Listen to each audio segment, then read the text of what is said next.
I'm going further. Deci astea este împrejurimile Sautudamului, da? Hai să slăbim asta. Împrejurimile din Sautudam Ferrers. Și o să vin și eu la un moment dat în cadru. Aici sunt. Și pe urmă ce mai e? În fine. Știi de țacă uraganul? Da, pe... Cum n-ai bai ce mașină? I forgot what's his name. Yeah. The guy who looks like Mihai.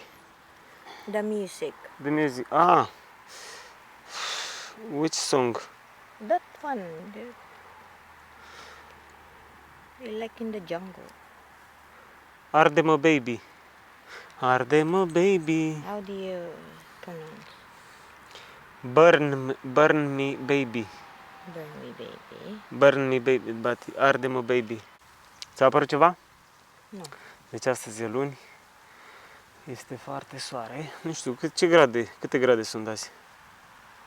Ha? I don't know. Câte grade? Câte grade sunt azi?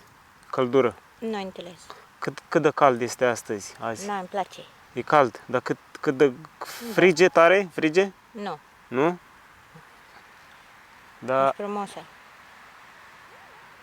da, Da, îmi place. îți place? Arde-mă, baby! Țacă, țacă, țacă uraganul. Ar trebui să fie în mijlocul camerei acum, exact pe jumătatea monitorului. Baby! Salcăm!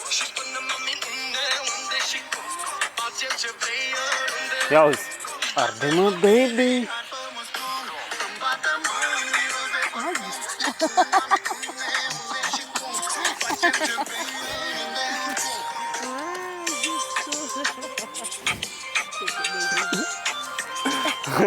My hair is getting longer.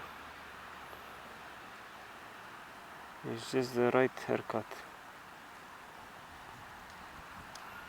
Yeah, perfect. Și cred că se și îndesește acum, că îl simt. Simt părul că mi se îndesește, bă. Ai, ai, ai. Do you have water? Water drink? I'm thirsty. I'm very thirsty. Thank you very much.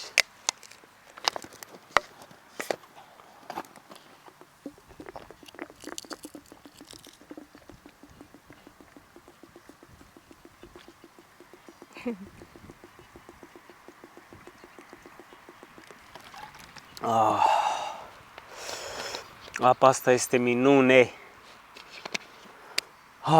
După băutura care am avut o seară și durerea de cap, ce ai mă, cât am tuns azi dimineața mă moși de tremuram, ești nebun? Tremura telescoapele, făcea tic tic tic tic tic tic. Tic tic tic tic tic tic tic. Cam asta a fost pentru astăzi. A fost o zi super frumoasă și sper să ne auzim în curând. La revedere!